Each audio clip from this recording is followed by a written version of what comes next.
আশুলিয়ায় পোশাক শ্রমিকদের সাথে আইনশৃঙ্খলা বাহিনীর সংঘর্ষে একজন নিহত এবং ২০ জন আহত হয়েছে। নিহত শ্রমিকের নাম কাউসার হোসেন খান।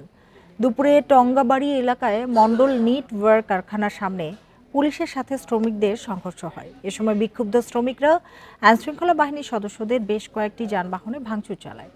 এ সময় তাদের ছত্রভঙ্গ করতে ফাঁকা গুলি করা হয়। এছাড়া আশুলিয়ার বাইপাইলে বকেয়া বেতনের দাবিতে মহাসড়ক অবরোধ করে বিক্ষোভ করেছে বার্ডস গ্রুপের শ্রমিকরা।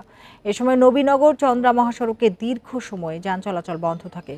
এর বাইরে শিল্পাঞ্চলের বিভিন্ন এলাকায় ১১টি কারখানা শ্রম আইনে বন্ধ ও সাতটিতে সাধারণ ছুটি ঘোষণা করা হয়েছে।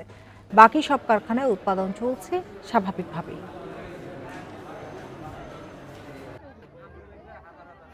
একজন মৃত অবস্থায় কাউসার আহমেদ, আনুমানিক বয়স ২৬।